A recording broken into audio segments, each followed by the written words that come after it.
Muy buenos días. En nombre de la Facultad de Ingeniería y Negocios de la Universidad de las Américas, les damos la cordial bienvenida al ciclo de actualidad económica y empresarial con nuestra primera charla titulada Pensión Básica Universal y la Reforma de Pensiones. En esta oportunidad saludamos a todas las autoridades presentes, académicos, docentes, estudiantes, egresados, en general a toda la comunidad UDLA. Un saludo a nuestro vicerrector, don Jaime Fater, en especial. La Facultad de Ingeniería y Negocios está compuesta de 14 carreras, divididas en técnicas de nivel superior y profesionales. La facultad, presidida por el decano Gonzalo Isla, se caracteriza por su gestión académica adaptada a las necesidades de una sociedad actual y orientada a desarrollar liderazgos positivos y capacidades para la creación de valor desde las organizaciones, en coherencia con el desarrollo académico y complejidad de la Universidad de las Américas. A continuación invitamos al decano de la Facultad de Ingeniería y Negocios, Gonzalo Islas, quien nos entregará un saludo inicial. Gonzalo. Muchas gracias, Susana. Hola a todos y todas, buenos días. Muchas gracias por participar en esta actividad. Estamos muy contentos de comenzar este ciclo que se prolongará durante todo el año de actualidad económica empresarial, donde esperamos tener cada mes a un invitado o una invitada que pueda conversar con nosotros acerca de los temas más relevantes, ¿cierto?, para el desarrollo económico y la evolución económica de Chile.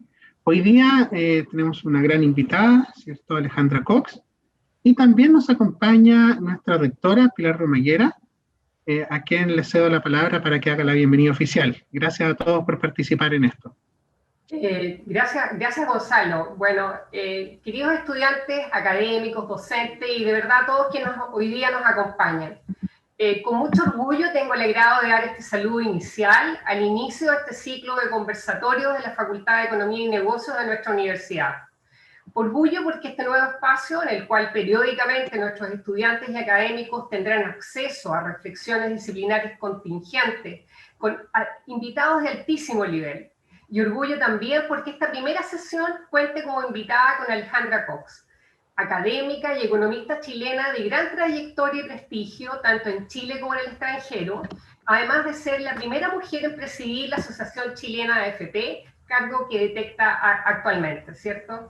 La carrera académica de las mujeres, el acceso a cargos de alta dirección, así como la disminución de brechas de género en el mercado laboral, es un tema al que institucionalmente procuramos contribuir. Tenemos la convicción de que solo con una incorporación plena de las mujeres al mundo laboral y a espacios de toma de decisión será posible avanzar en un desarrollo más equitativo, sostenido y sostenible de nuestro país.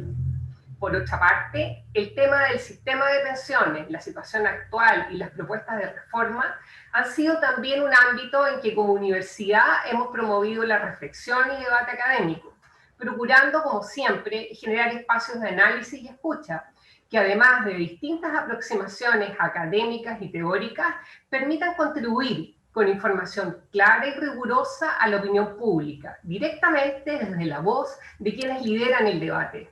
Así, felicito la iniciativa del decano Gonzalo Islas, que abre una nueva instancia para cumplir con este propósito institucional. Y junto a ello, a nombre de Universidad de las Américas, agradezco enormemente a Alejandra la generosidad de acompañarnos, con lo que estoy segura será una interesantísima presentación, al tiempo que fuente de inspiración, especialmente para muchas de nuestras estudiantes y egresadas. Muchas gracias. Muchas gracias, rectora. Ahora, con el objetivo de contribuir gradualmente e incrementar su capacidad de creación y difusión de conocimiento, la Facultad de Ingeniería y Negocios ha puesto parte importante de su foco institucional en brindar orientación sobre las condiciones económicas que enfrenta nuestro país. Ahora les quiero recordar a todos los asistentes que realicen las preguntas después de la presentación de nuestra invitada a través de la plataforma. En esto, para profundizar respecto, invitamos a Alejandra Cox, PhD de Economía de la Universidad de Chicago, ingeniera comercial Licenciada en Economía de la Pontificia Universidad Católica de Chile, fue profesora de Economía de la Universidad Estatal de California de Long Beach, además de fideicomisaria de la Junta Directiva de Hotchkiss y Wiley Capital Management y miembro del Comité Financiero de la Fundación Queen's Care. Actualmente es la presidenta de la Asociación de AFP. Estimada Alejandra, todo suyo. Muchísimas gracias, Susana, Pilar, Gonzalo, muchísimas gracias a la Universidad de las Américas por darme la oportunidad de participar en este conversatorio.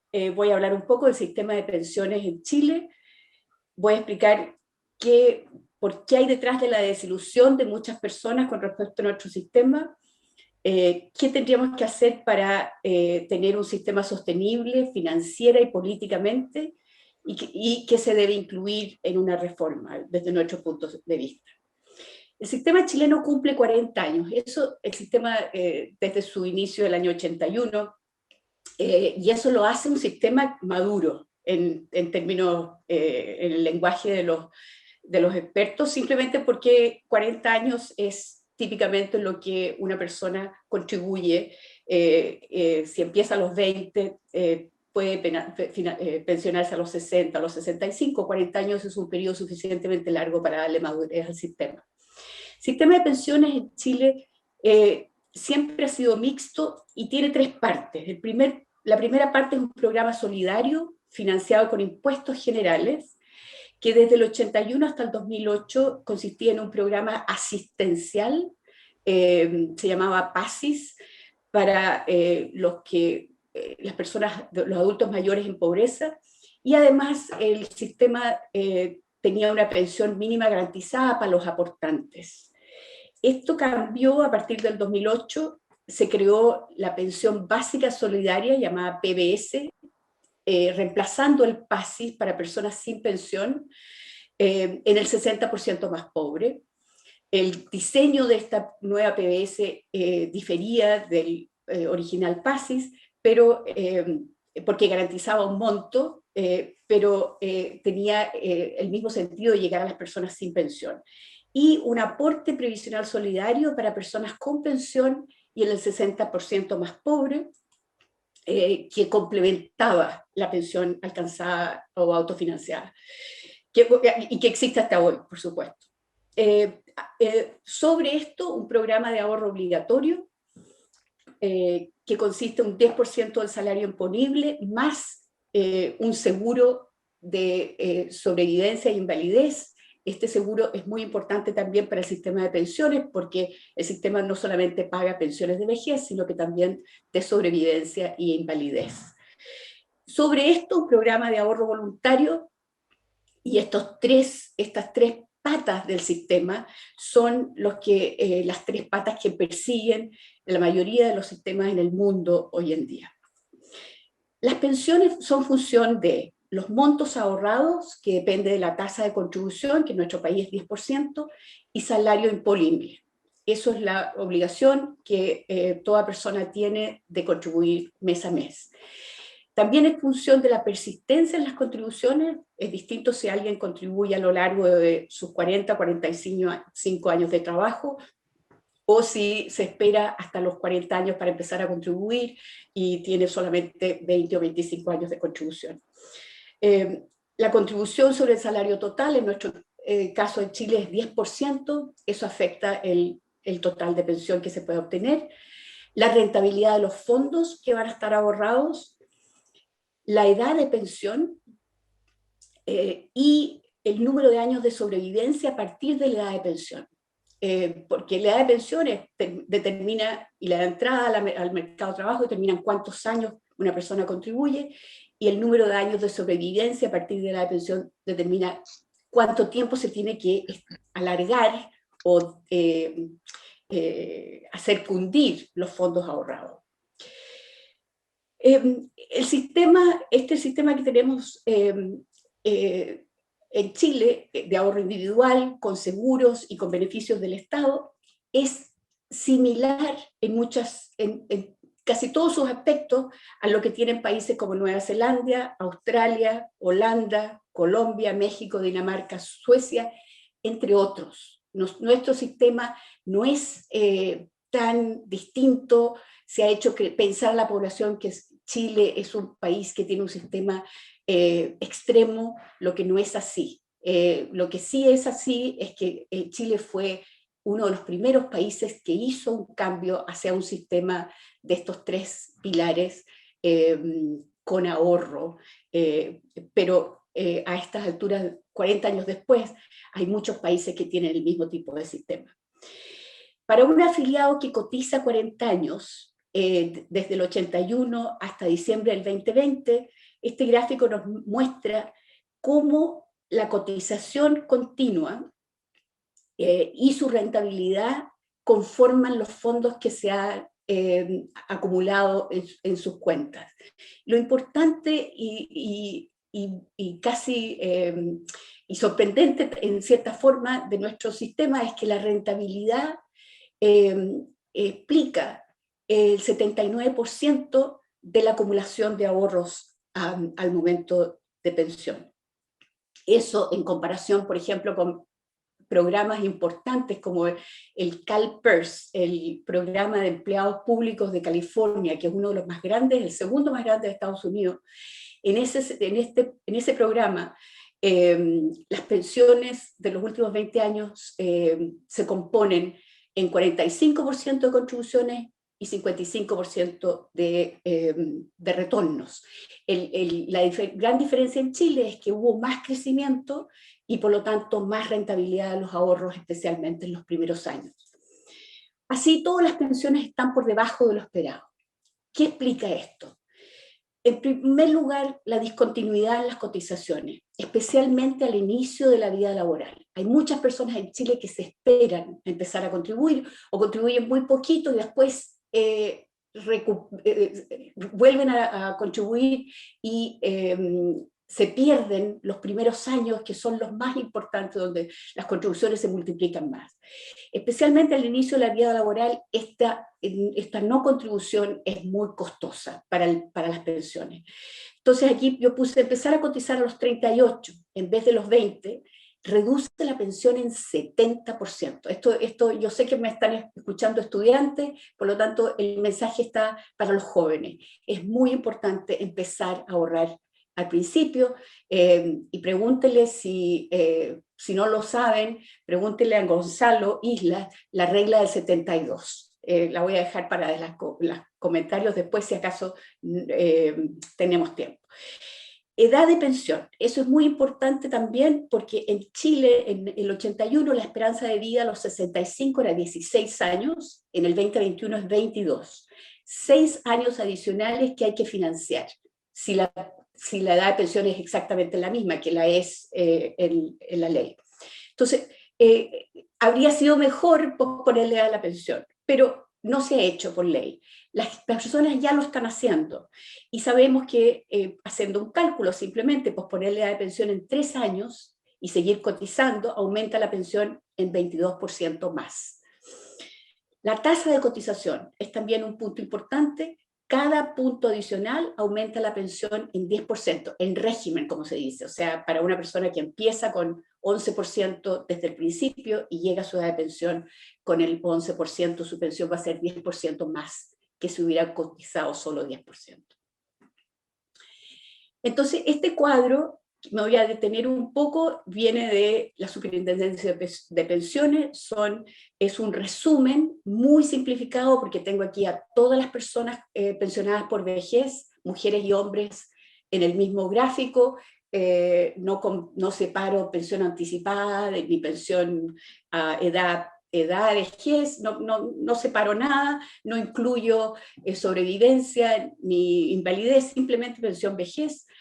Y tenemos casi, son 966.781 pensionados. Y una cosa muy importante en fijarse aquí es que aquí están distribuidos por años cotizados, tramo de años cotizados. Y fíjense ustedes aquí que 12,5 más 5,5 son 18%. Es solo el 18% de todos nuestros pensionados a febrero del 2021 tienen cotizaciones por sobre 30 años. En el mundo de las pensiones se habla de que si la cotización es por menos de 30 años, no se produce una pensión completa. Y eso es lo que pasa en Chile. La mayoría de nuestros pensionados ha cotizado por poco, y eso está detrás de las bajas pensiones, es un factor muy, muy importante, tan importante que yo siempre insisto que si no atacamos ese problema antes de subir las contribuciones, nos quedamos atrapados, porque si las personas no contribuyen, mal pueden mejorar su pensión si la tasa de contribución aumenta. La tasa de contribución aumenta, pero si no contribuyen, no les hace efecto para nada. Entonces, el buscar medidas para que se cumpla la ley y que las personas contribuyan mes a mes es esencial. Aquí está la pensión autofinanciada, y como vemos en la última columna, para los tramos más bajos hay muchas personas que reciben la APS, por lo tanto la pensión autofinanciada, en algunos casos la APS sube la pensión autofinanciada en un 60% o más, dependiendo del caso. O sea, el programa solidario tiene un impacto importante, especialmente en los tramos más bajos, y recordemos que aquí en este gráfico, en este cuadro, no están las personas que reciben la pensión básica solidaria, porque esas personas no tienen pensión autofinanciada, por lo tanto no están en este cuadro. Entonces, el programa solidario es muy importante, llega al 60% más pobre y aumenta las pensiones. El problema de la esperanza de vida a partir de la edad de pensión, o la realidad de esto, es la misma para todos los países en el mundo, y aquí en esta gráfica están un montón de países. Tenemos a Chile aquí en el medio, y la barrita azul nos muestra la esperanza de vida para los que están más o menos a punto de pensionarse hoy. La esperanza de vida a los 65 años es de casi 30 años más, no, perdón, acá en Chile, de casi 30 años más, y para los que están entrando al mercado laboral hoy en día, esa esperanza de vida será, cuando ellos se vayan a pensionar a los 65 años, de acuerdo a la ley hoy día, será 35 años. Esto está sucediendo, y una cosa interesante es que en Chile esta esperanza de vida ha crecido más que en otras partes, producto de nuestro éxito económico. Eso es una cosa que tenemos que tener en mente, porque estamos viviendo como países desarrollados cuando todavía tenemos ingresos, una distribución de ingresos más desigual, y en términos de cómo nos vemos, no nos vemos todavía como país desarrollado, pero tenemos el reto de las pensiones muy elevado. La edad legal de pensión, pensión vejez, en los países de la OCDE, aquí hay dos rayitas, la con puntos es la promedio hoy, y la sólida es el promedio para el futuro. Muchos países ya han hecho anuncios de aumento de la edad de pensión para las generaciones, para los que ya están en el mercado laboral, que se van a pensionar en 10, 15 años más, están enfrentando edades de pensión muchísimo más altas. Aquí hay el ejemplo de Dinamarca, que ya tiene una edad de pensión en el futuro por sobre los 70. Y hay varios otros países, Italia, Holanda, Estonia, que tienen edades de pensiones anunciadas por sobre 70. Entonces, este es un tema que está siendo atacado por los sistemas en muchas partes, y que es natural que nosotros también lo enfrentemos. todos los sistemas requieren ajustes. En Chile, en el año 2008, después de la Comisión Marcel, se aumentaron las transferencias del Estado. Eso fue una corrección, una mejora que se hizo. Hubo cambios al sistema de seguro de invalidez y sobrevivencia, y se levantó alerta sobre otros problemas, pero esos problemas no se enfrentaron, en particular la edad de pensión, las lagunas o las discontinuidades, como a los que yo me refería. Estos temas que quedaron en el tintero, edad de jubilación, lagunas previsionales, y también el tema del daño previsional a los empleados públicos, a muchos profesores, personas que se empezaban a pensionar y que se daban cuenta de que durante su carrera, especialmente al principio, en el sector público se les había contribuido solo por el salario base. Ese tema, a pesar de que se le dio una solución, sigue afectando la discusión, la conversación en Chile. En el 2014 hubo la Comisión Bravo, sacó un informe. 7 años después todavía se discute una posible reforma. Y como lo han dicho ya muchos expertos, lo que quedó escrito en después de la Comisión Marcel, lo que quedó escrito después de la Comisión Bravo, es consistente con buenas propuestas, y simplemente no ha habido cómo que el sistema político llegue a un acuerdo con respecto a esto. ¿Cuál es el reto que enfrentamos hoy día? Es el mismo reto que se enfrentaba en el 2008. Las pensiones no son suficientes, hay que aumentarlas. Hay dos retos como los hubo en el 2008: aumentar las pensiones ahora y mejorar las pensiones en el futuro de manera sustentable. Queremos que las soluciones para estos dos retos se apoyen. Las transferencias son las que operan en el corto plazo, y el ahorro es lo que financia las pensiones a largo plazo. Una restricción a contemplar es el envejecimiento. Esto va a seguir, y esto afecta las opciones que tenemos para adelante. Esto es muy interesante, ver la evolución de nuestra pirámide poblacional. En el año 81, efectivamente teníamos una pirámide poblacional muy ancha en su base. La población más joven representaba un porcentaje importante de toda la población del país.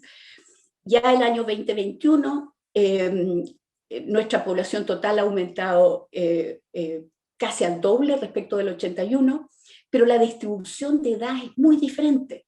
Ahí vemos que 40 años después, la pirámide todavía existe para la población mayor de 40, pero la población joven no se ha reproducido como estaba estructurada en el año 81.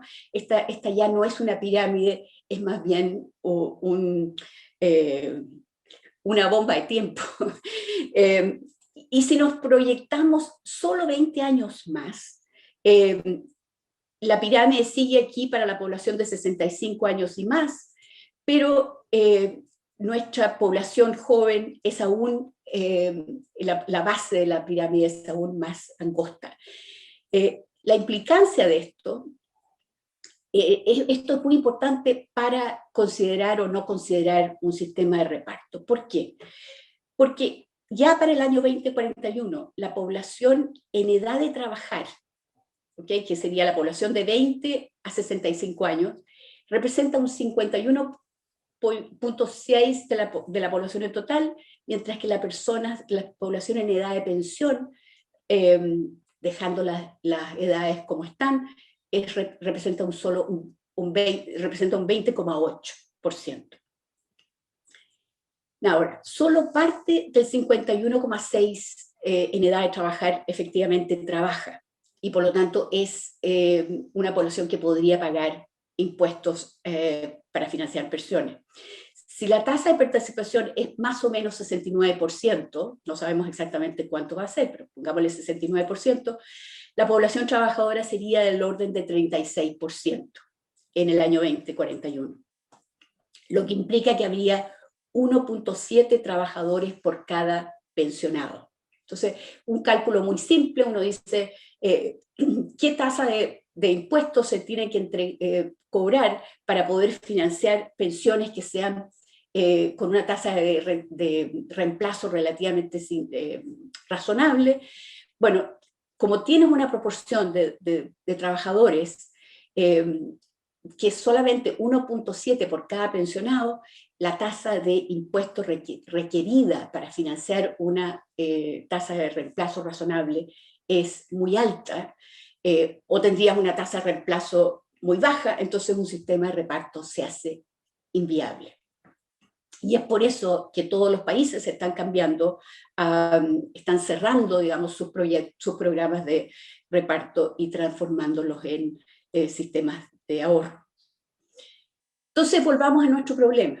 ¿Cómo llegar con transferencias a la clase media? Que es el clamor que se escucha hoy en día. Las pensiones están más, para las personas de ingresos más bajos son apoyadas por transferencias del Estado, por ayudas del Estado, pero las pensiones de la clase media están solo autofinanciadas, y dada la extensión de la esperanza de vida y dado que hemos contribuido solo el 10%, estas pensiones del sistema obligatorio son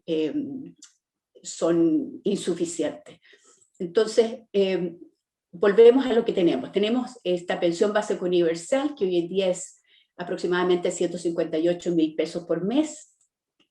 Tenemos el aporte previsional solidario para los que tienen pensión autofinanciada en el rango de 0 a 468.000 al mes. Y cómo funciona este aporte provisional solidario es que parte exactamente en 158.000 para la gente que tiene un peso de pensión autofinanciada, y se reduce linealmente hasta llegar a 0 cuando la persona tiene una pensión igual a 468.000. Este programa, esta APS, tiene obviamente efectos positivos directos sobre las pensiones, los cuales ya he mencionado y los vimos en el cuadro que les presenté con las pensiones de febrero del 2021. Sin embargo, estas pensiones solidarias tienen problemas, especialmente tienen efectos indirectos sobre el ahorro. Tienen dos efectos sobre el ahorro y que los estudiantes de economía y finanzas van a entender muy bien. El efecto, cuando se da una transferencia, es un efecto ingreso, y con más ingreso, dado que la propensión marginal al ahorro es positiva, las personas ahorrarían más.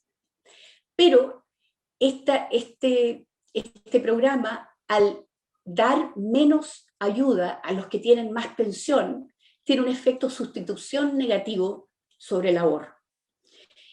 En general, el efecto sobre el ahorro, cuando tienes un efecto ingreso positivo y un efecto sustitución negativo, en general el efecto sobre el ahorro no está claro. Puede ser positivo o negativo dependiendo cuál de los dos efectos sea más dominante.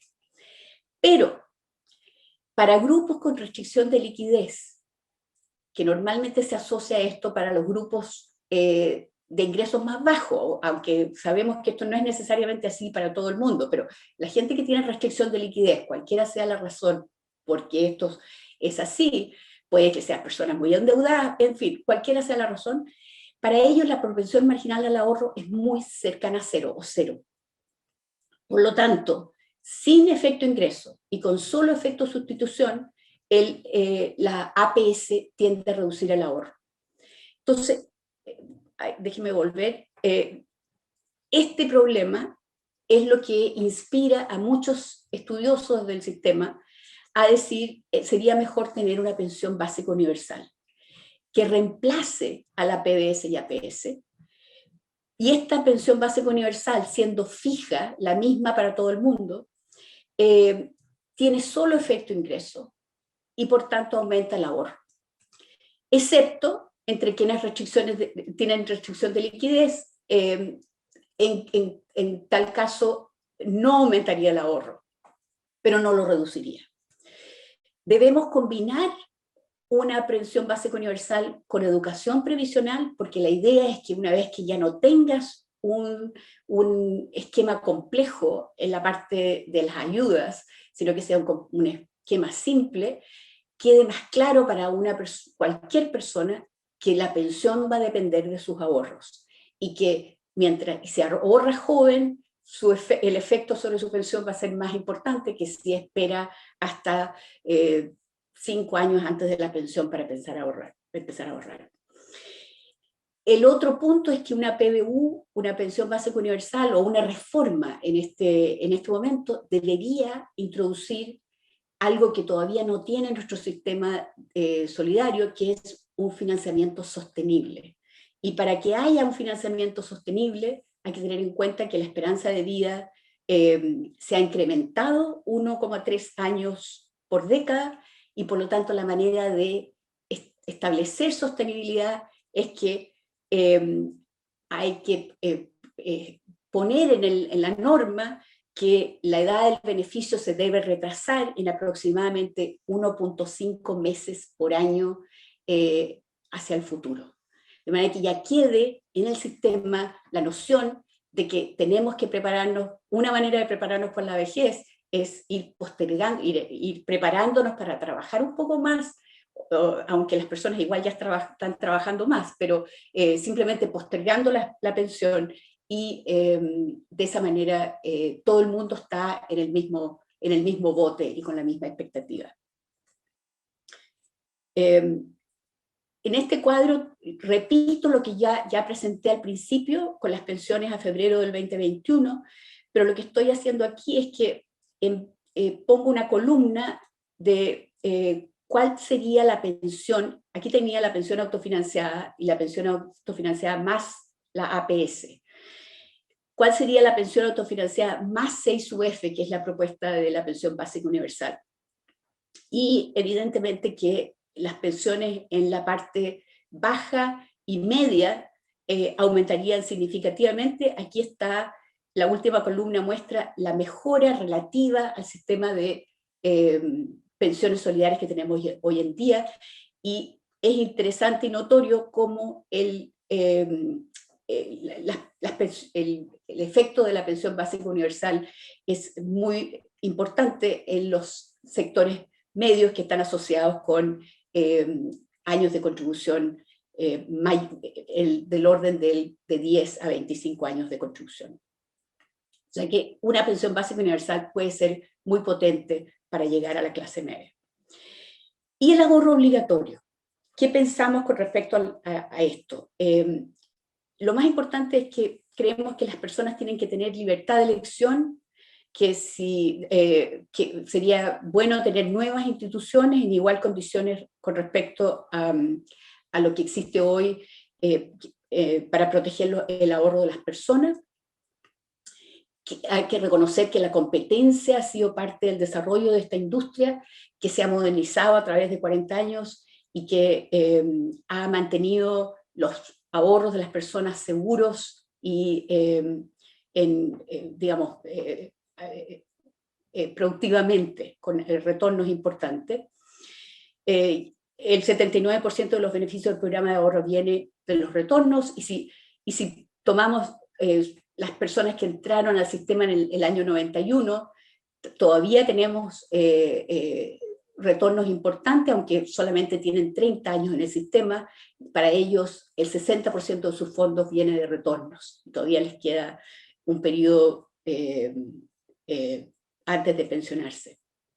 Y ahora estoy repitiendo lo que dije antes, que en un sistema como CalPERS, que es el segundo más grande de Estados Unidos, es casi el doble de nuestro sistema chileno, el 55% de los beneficios viene de los retornos. O sea, lo que tenemos en Chile ha sido muy exitoso, aun cuando no se lo valora como tal. Las dos grandes fallas que explican las bajas pensiones en Chile, las lagunas y la edad de pensión, esas son las que hay que corregir. Esas son las que están ausentes hoy en día en la discusión en el Congreso, y es lamentable.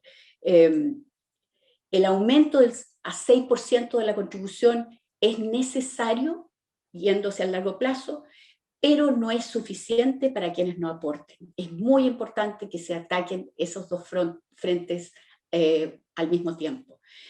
El 6%, si va a reparto, genera un aumento en pensión promedio que cae con la razón pensionados trabajadores. Eso es un punto que tenemos que tener muy en mente, porque un sistema de reparto no logra por sí mismo superar el tema de la demografía, y tiene una restricción de presupuesto que está muy acotada por la razón entre pensionados y trabajadores. Por lo tanto, esa restricción lo hace no idóneo para la situación demográfica que tenemos hoy en día en Chile. Quiero terminar con los temas candentes. Retiro de fondos previsionales provocó un daño profundo en las pensiones de los trabajadores. Se calcula que es equivalente a 6 años de contribuciones. El efecto de un tercer retiro que haría, cerca de 3 millones de personas no podrán ejercer un tercer retiro debido a que quedaron sin saldo.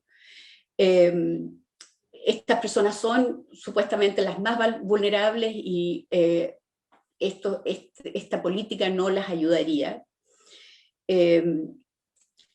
Con un tercer retiro de fondos, un total de casi 5 millones, 4,9 millones de personas se quedarán sin recursos en sus cuentas de capitalización individual. Y considerando los 3 retiros, el monto de pensiones caería en promedio en 28,5%, lo cual totalmente se contradice con la noción de tratar de movernos hacia un esquema o un sistema en el cual nuestras pensiones mejoren hacia el futuro. Con esto termino y quedamos listos para las preguntas. A ver, stop. There.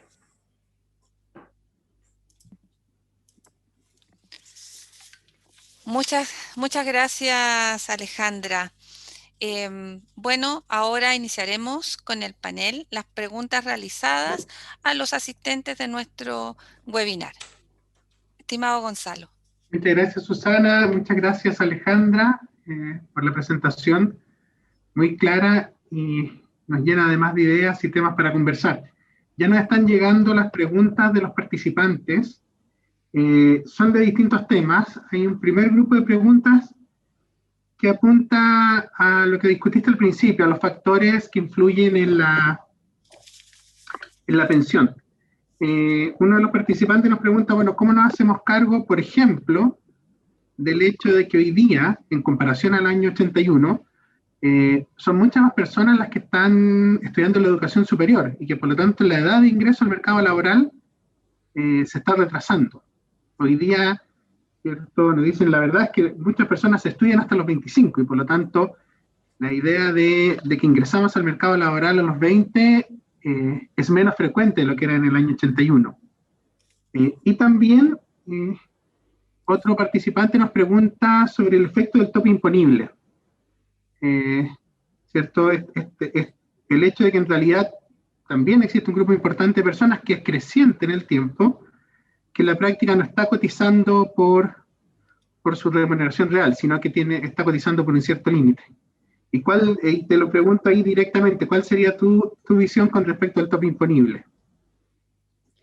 Déjame contestar las dos preguntas. Es cierto y muy buen punto el de que más personas terminan la educación universitaria y por tanto entran a la fuerza de trabajo a los 25.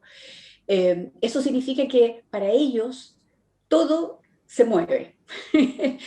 Entran a los 25 y van a tener que estar en la fuerza de trabajo 40 años para poder obtener una pensión, o 45 años para obtener una pensión razonable. Entonces, las expectativas para esas personas son que probablemente no va a ser idóneo para ellos pensionarse a los 65 años. Y de hecho, ojalá se cambie en la ley la edad de pensión y se vaya adaptando con el tiempo, pero ellos ya tienen que tener esa expectativa. Van a estar trabajando hasta los 70 años, lo más probable. Y con respecto al tope imponible, es interesante, mira, Idealmente el tope imponible estaría indexado, de manera de que el concepto de que haya un tope imponible en el sentido de que tú no obligues a las personas a contribuir más de cierto nivel, tiene sentido en forma de que el ahorro obligatorio no es la única manera de prepararse para pensionarse. El ahorro obligatorio es lo que te impone la ley, pero la tercera pata de nuestro sistema y de todos los sistemas es el ahorro voluntario. Entonces, una de las realidades que también tenemos que incorporar en nuestro sistema, en nuestra narrativa en Chile, es que los países en los cuales están las pensiones son razonables hoy en día, con buenas tasas de reemplazo, alrededor de la mitad de las pensiones viene del ahorro voluntario. O sea, el sistema de ahorro obligatorio o de contribución obligatoria básica, cualquiera sea el sistema que existe, es la base del sistema, pero no es todo, y ya existe el concepto, las personas entienden que la obligación es la base, pero no es necesariamente todo lo necesario. Entonces, ahora, yo me sorprendí al encontrarme que en Chile, en el Banco Estado, hay más de 1 millón de cuentas APB-A. O sea, estas son las cuentas, son chicas, son de personas que tienen ingresos bajos, que normalmente no están pagando impuestos al ingreso, por lo tanto no usan las rebajas impositivas que usan las personas que tienen APB-B, pero existen. Entonces, la noción de ahorro voluntario está empezando y creciendo, y eso tenemos que empujarlo. El tope imponible, cuando las personas no entienden lo que significa, puede ser una trampa, puede ser una manera de equivocarse fuertemente, pero por eso mismo que cualquier sistema tiene que tener un esfuerzo incluido de educación previsional. Y en eso yo creo que hemos fallado. Creo que Chile ha tenido un gran curso de educación previsional en el último año. Me preguntan mucho por eso y yo digo, se ha pagado un costo enorme por este curso, pero por lo menos ha tenido el efecto de prender la ampolleta y hacer a la gente preguntarse cosas que antes no se había preguntado. Pero las dos preguntas, yo creo que es importante, casi todos los países tienen tope imponible, pero es importante que esté indexado al nivel probablemente al nivel de salarios, a cuando aumentan los salarios, y hay que tener educación previsional para entender qué significa, y que implica que las personas que están topadas tienen que hacer ahorro voluntario. Si no, su tasa de reemplazo va a estar acotada con el tope imponible. Bueno, y siguiendo un poco en esa línea, nos preguntan algunas personas con respecto a la recomendación, sobre todo para las personas más jóvenes, en relación al ahorro voluntario. Sí. ¿Qué tal en particular algunas personas que ya a los 17 tuvieron algún primer trabajo y ya son parte del sistema? ¿Qué impacto puede tener ese ahorro voluntario para ellos? El ahorro voluntario, yo diría que como padres, bueno, yo ahora ya soy abuela, pero como abuelos o padres, sería muy interesante como parte de nuestra educación a nuestros hijos, enseñarles la importancia del ahorro, tal vez facilitándoles o abriéndoles cuentas de manera que ellos mismos sepan lo que es el interés compuesto en su experiencia. El ahorro voluntario el ahorro es más fácil en ciertas etapas de la vida, eso siempre lo digo yo. El sistema de pensiones te obliga a ahorrar siempre que estás trabajando, pero resulta que es mucho más fácil ahorrar cuando uno no tiene tantos gastos fijos. Me refiero a gastos fijos a tener hijos en la universidad o en el colegio, son gastos fijos. Pero si tú eres joven y no tienes familia, tu ingreso puedes ahorrar una cantidad importante, una proporción importante. También se puede ahorrar una proporción más alta después de que los hijos han terminado la educación. Entonces, esas etapas de la vida, los primeros años y los años posteriores a los hijos en el sistema educacional y antes de la pensión, son etapas donde es posible ahorrar un poco más. Es ahí donde el ahorro voluntario tiene que entrar a primar. Y les recomiendo a toda la gente joven que empiece lo antes posible, porque ahora les explico la regla del 72. Si tú tomas 72 y lo divides por la tasa de interés, ¿okay? Seamos súper optimistas y digamos que la tasa de interés es 7,2, ¿okay? Que es súper exagerado, pero 72 dividido por 7,2 es 10. Ese número te dice cuántos años se demora tu ahorro en duplicarse. Implica que si tú a los 25 pones un peso, a los 35 se va a multiplicar a 2. A los 45 vas a tener 4. Y a los 55 vas a tener 8. Y a los 65 vas a tener 16. O sea, si empezaste con 1 a los 25 años, y la tasa de interés es 7,2, a los 65 ese 1 se convirtió en 16. Ahora, seamos más realistas. No es 7,2, la tasa de interés es la mitad, 3,6. Entonces se demora 20 años en duplicarse, porque 7,2 dividido como 3,6 es 20. Por lo tanto, ahorras 1 a los 25, a los 45 tienes 2, y a los 65 tienes 4. ¿Okay? O sea, una tasa de interés más alta, obviamente que te multiplica mucho más rápido, pero una tasa de interés de 3,5, que es bastante razonable, te multiplica tu ahorro en 4 veces. ¿Okay? Pero lo importante es empezar al principio, ¿no? Esa es la regla del 72. Y en eso mismo nos pregunta, siguiendo un poco en el tema del ahorro voluntario, entre ahorrar con una APB, con una cuenta de ahorro bancario. Bueno, la ¿Cuál APB, es? la APB tiene un beneficio tributario. Y Que la cuenta de ahorro bancario no tiene. Y el ahorro bancario no, tiene la tasa de interés y probablemente son muy parecidas, pero el APB tiene el ahorro, tiene el beneficio tributario. Y para los que no tienen impuestos, pueden hacer APB-A y también tiene un beneficio.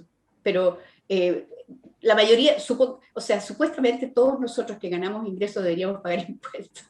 Entonces, lo importante es que la APB tiene un beneficio tributario que ahora hay que entenderlo bien. No es que nunca se pagan impuestos, es que se pagan impuestos después, cuando ya cuando sacan los fondos del sistema. Y nos vamos ahora a preguntas que se van al otro extremo de la pirámide etaria. En lo que tú nos señalabas, parece ser innegable tanto por la realidad chilena como también por lo que nos dice la experiencia internacional, la extensión de la edad de pensionarse. Pero eso abre una pregunta que es muy relevante. ¿Cómo el mercado laboral puede hacerse cargo, cierto, o está el mercado laboral en Chile preparado para seguir, cierto, recibiendo dentro del mercado personas ya con más de 65 años? Excelente pregunta. ¿Qué políticas podemos hacer al respecto finalmente, no?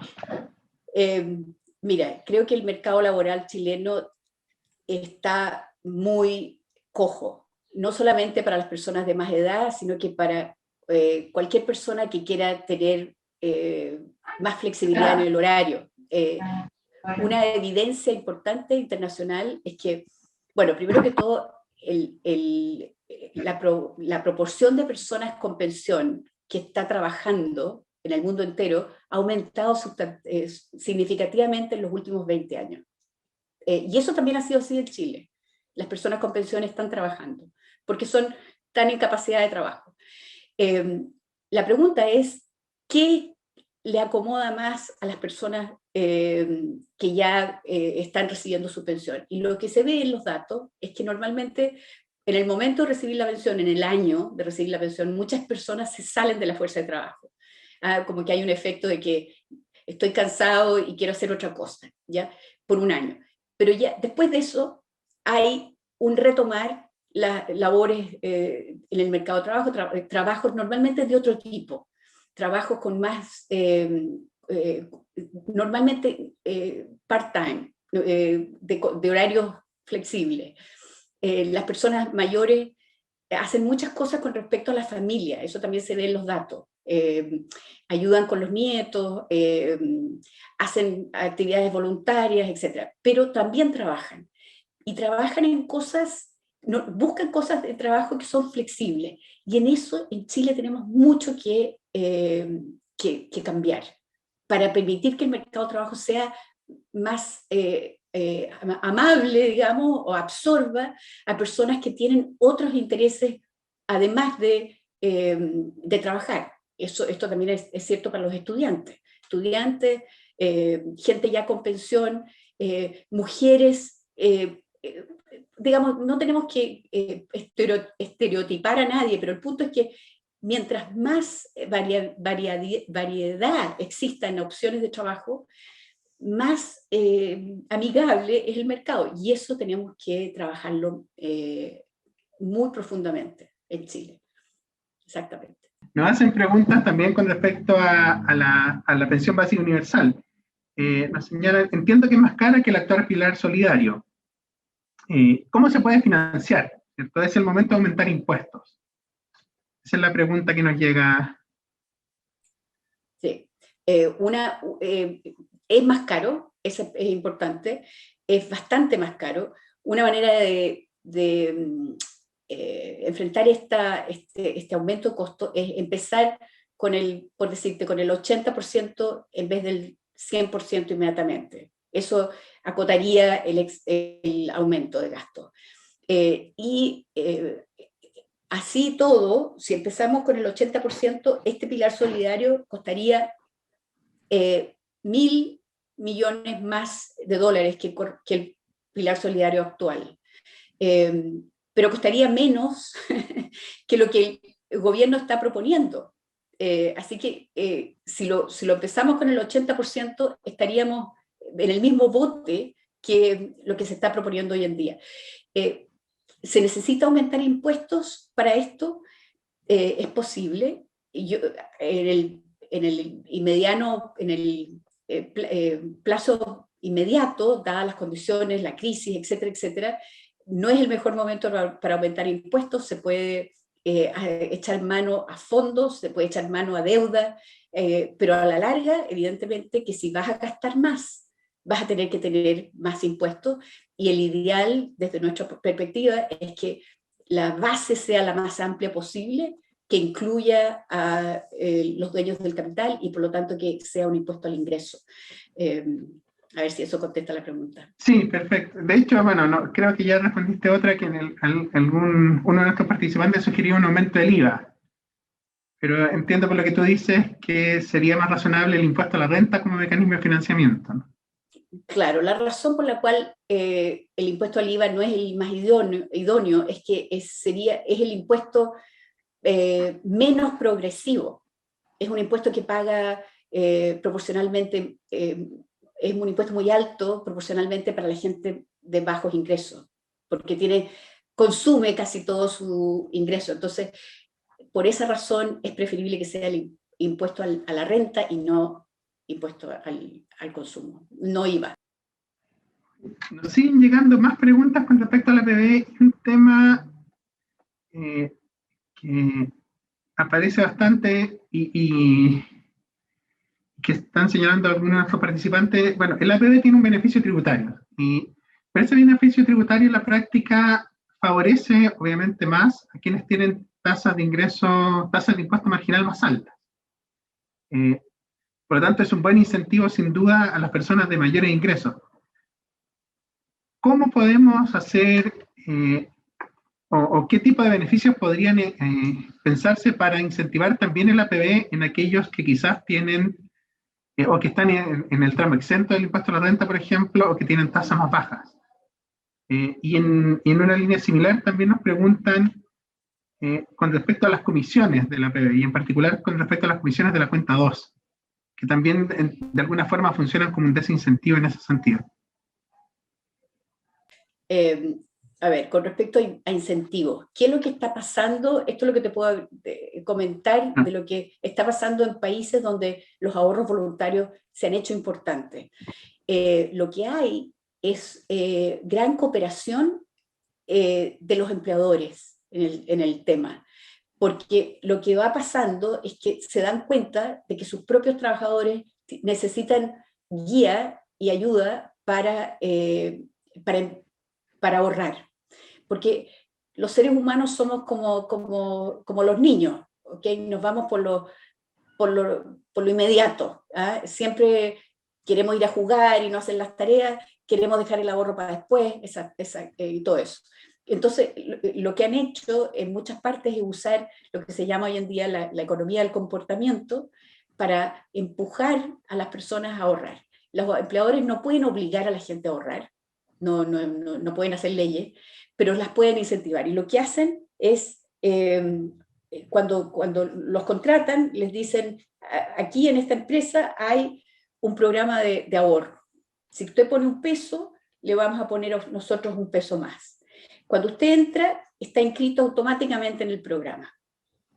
Si quiere salirse, tiene que ir a la oficina de personal y firmar un papel para salirse, etcétera, etcétera. La mayoría de las personas se queda, por lo menos por un tiempo, en este programa y de esa manera ahorra. Han inventado otras cosas, como por ejemplo a las personas que le dan un aumento de sueldo, les dicen cuando les demos el aumento de sueldo, la mitad del aumento se la vamos a poner en su cuenta de ahorro. Si quiere que no se la pongamos, tiene que ir a la oficina de personal. Entonces, muchas veces estos pequeños empujoncitos ayudan a las personas porque tenemos inercia para hacer las cosas difíciles, inercia para no hacerlas también. Entonces, simplemente porque tienen que ir a la oficina personal, se demoran en dejar de ahorrar y eso ayuda. Entonces, se están buscando todo tipo de mecanismos, incluyendo, muy importante, la educación, para hacer que las personas ahorren. Y una vez que ya tú tienes un grupo de personas ahorrando en forma voluntaria, ya conversan entre ellos, ya comparan cómo les está yendo, y hay como empiezan lentamente a cambiar un poco la cultura, que es lo que necesitamos hacer.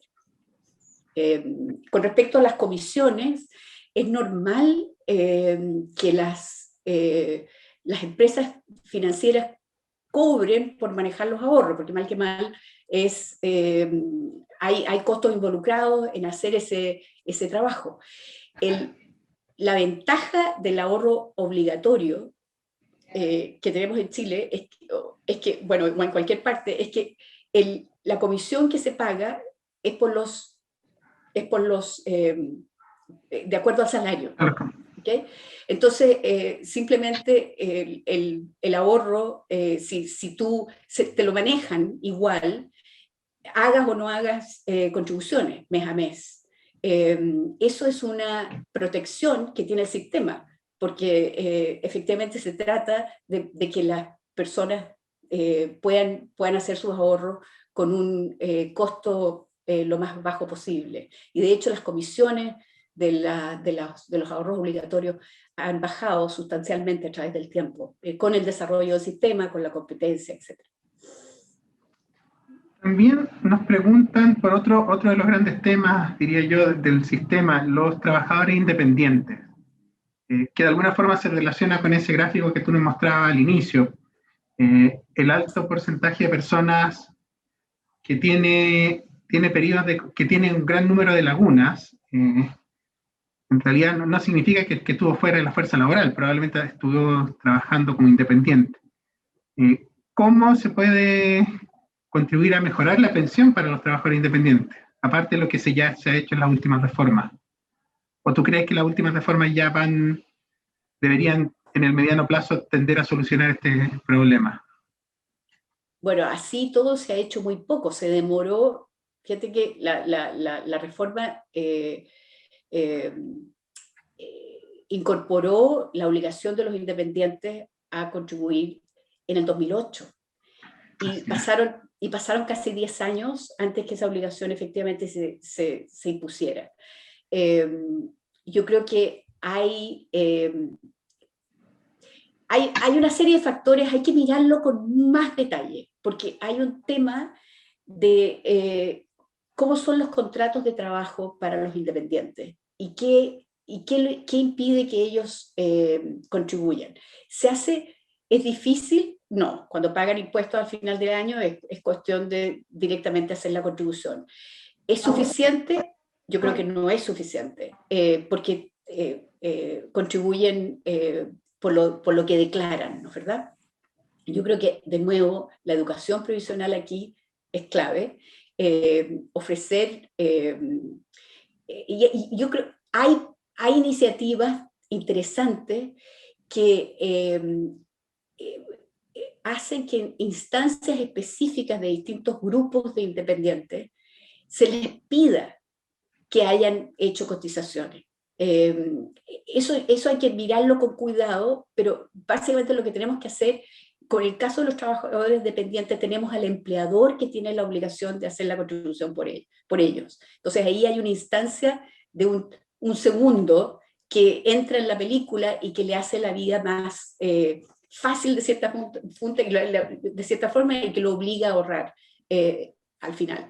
Pero en el caso de los independientes son ellos mismos los que tienen que imponerse la responsabilidad. Entonces hay puntos en la vida en que a lo mejor hacer la pregunta, ¿usted hizo sus contribuciones? Por lo menos ponerle claro de que la obligación está ahí.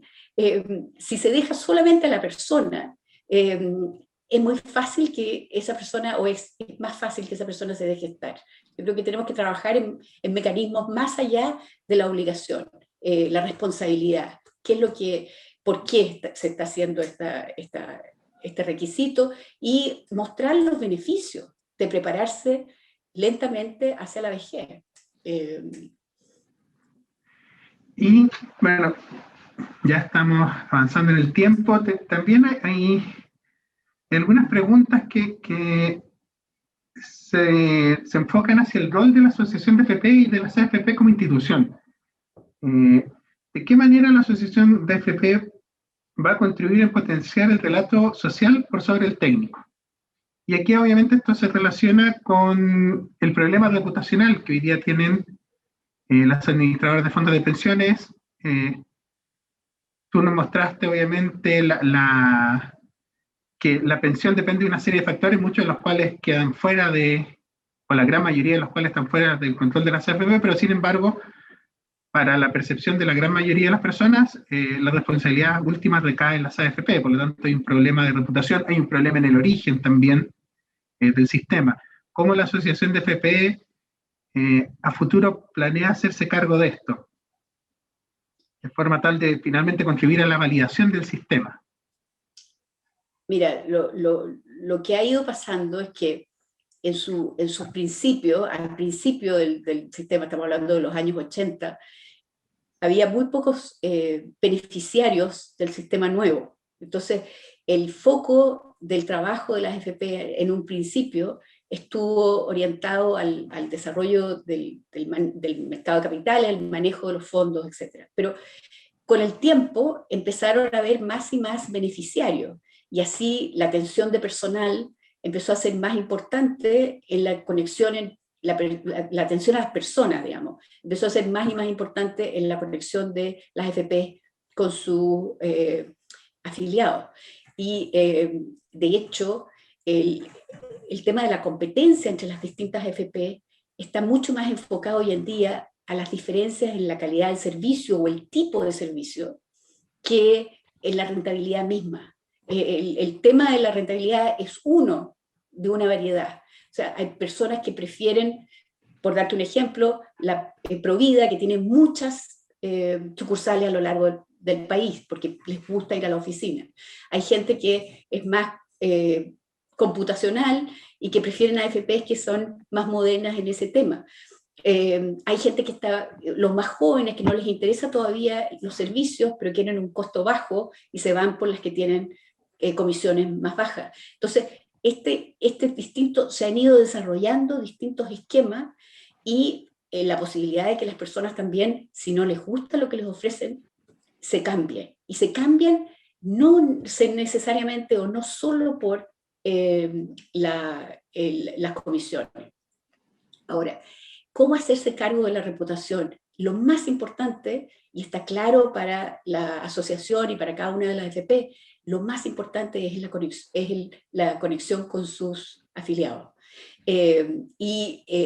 Evidentemente que esta experiencia dolorosa desde el punto de vista de los ahorros, de los retiros, ha hecho que no solamente aquellos que están a punto de recibir los beneficios, sino que todos hayan tenido que acercarse a su AFP y ver y mirar exactamente cuánto ahorro tienen, etc. Y eso es natural que la gente no lo haga a cada rato, si todos estamos ocupados. Pero, por otro lado, es importante entender de qué se trata el sistema de pensiones o el sistema de seguridad social que existe en Chile. Yo creo que por primera vez se entiende más, se entiende mejor, y eso es un buen momento para la Asociación de FP y para todas las FP. Y hay un gran reto de responder a las necesidades o a las obligaciones con celeridad. Eso es lo que ha pasado con las pensiones alimenticias, por ejemplo. El trabajo ha sido 24/7 para las AFP, no solo las AFP, la superintendencia también y el Poder Judicial, porque las tres entidades están involucradas en llegar a solucionar este problema de las pensiones alimenticias. Nos hacen, bueno, hay una pregunta en particular, un poco para empezar a cerrar, que se relaciona indirectamente con el tema de los retiros. Nos preguntan qué pasa con las personas, y un poco conecta con aquello que tú nos mostrabas, ¿cierto? El poder del interés compuesto. Pero hoy día, como resultado de los 2 retiros ya realizados, y probablemente si existiera un tercer retiro, este problema crece aún más. Tenemos un número importante de personas entre 40 y 50 años cuyo saldo va a quedar en cero, casi cero. Esas personas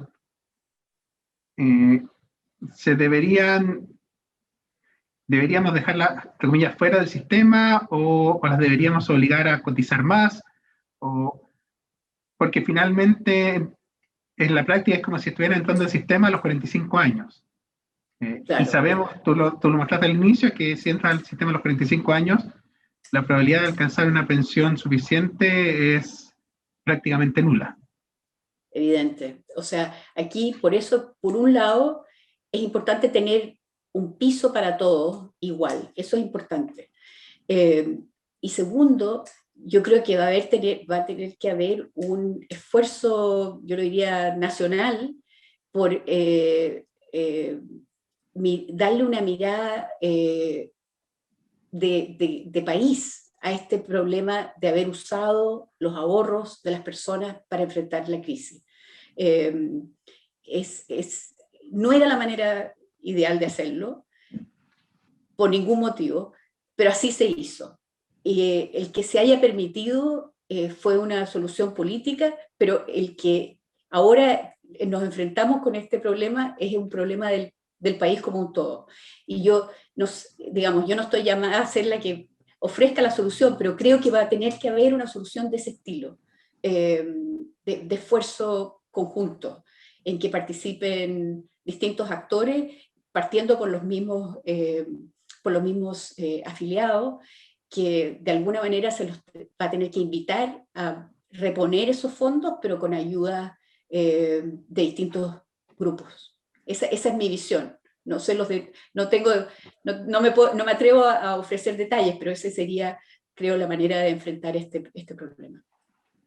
Y para 2 preguntas para finalizar. La primera, han aparecido varias preguntas en relación a la rentabilidad negativa. Y este es un tema que generalmente aparece bastante en la discusión, sobre todo en los periodos de crisis o más bien de incertidumbre financiera, cuando algunos de los fondos presentan rentabilidades negativas. ha pasado en los últimos meses también en los fondos DIE, que tienden a ser los menos riesgosos.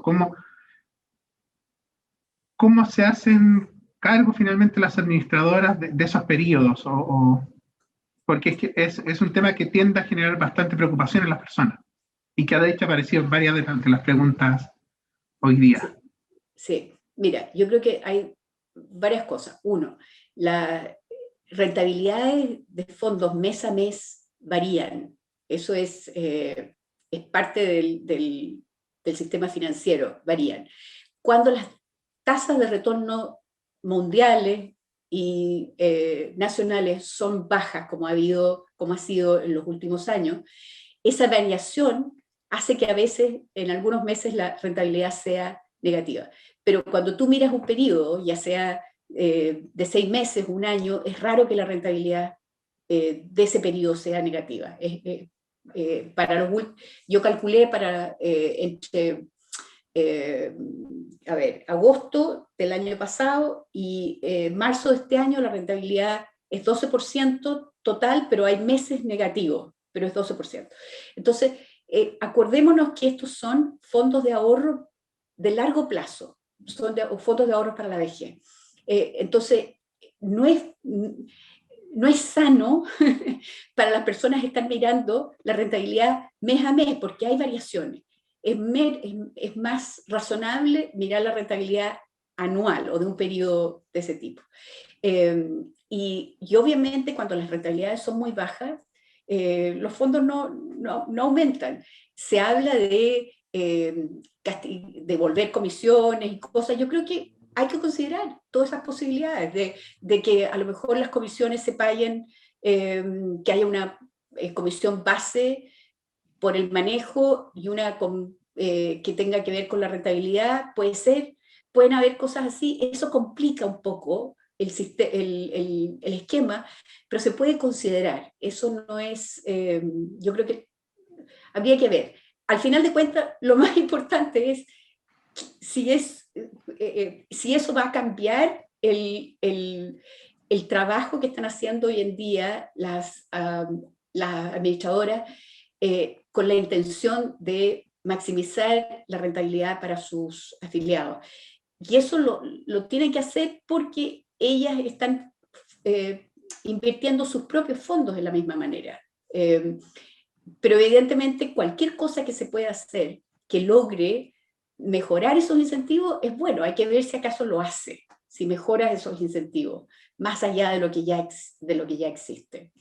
Pero con respecto a las personas, creo que no es muy sano mirar a las rentabilidades mes a mes, sino que mirarlas en un periodo por lo menos 6 o 12 meses. Perfecto. Muchas gracias, Alejandra. Ya estamos en la hora. Le agradezco a todos los participantes. Quisiera hacer una última pregunta. Esta es una pregunta que salió en una actividad anterior. La tuvimos como invitado a Igal Magenzo, y una de las personas le preguntó a Igal ¿qué libro de lo que ha leído en el último año podría recomendar a los asistentes? Y la verdad, a mí la pregunta me encantó y me gustaría también hacértela a ti. Mira, este año he leído 2 biografías interesantes, que son la de Michelle Obama y la de Barack Obama. Me gustó más la de ella, pero se complementan. Y yo soy muy dada a escuchar los libros en audio, así lo hago mientras plancho y mientras o jardineo o hago otras actividades, son ellos los que leen sus propios libros. Esos son los que recomendaría que he leído en los últimos años. Pero, lamentablemente no puedo recomendar uno que he leído en castellano, porque hace tiempo que no me leo una novela en castellano. Gracias, Alejandra. Y bueno, con esto terminamos nuestra actividad. Le doy las gracias a Alejandra por darse el tiempo de compartir con nosotros, de mostrarnos la propuesta de la pensión básica universal. Le doy las gracias a todos los participantes, a todos quienes hicieron preguntas. Recibimos muchas preguntas, hubo un alto interés.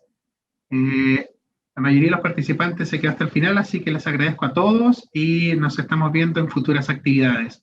Muchas gracias también a nuestra rectora por acompañarnos y a todo el equipo que ayudó en esta transmisión o en esta actividad. Así que muchas gracias, Alejandra, y espero que quizás te podamos tener pronto de vuelta en otra actividad en la universidad. Gracias a todos. Siempre encantada de presentar a estudiantes. Ya sabes, Gonzalo. Y muchas gracias, Gracias, Alejandra. Okay. Muchas gracias.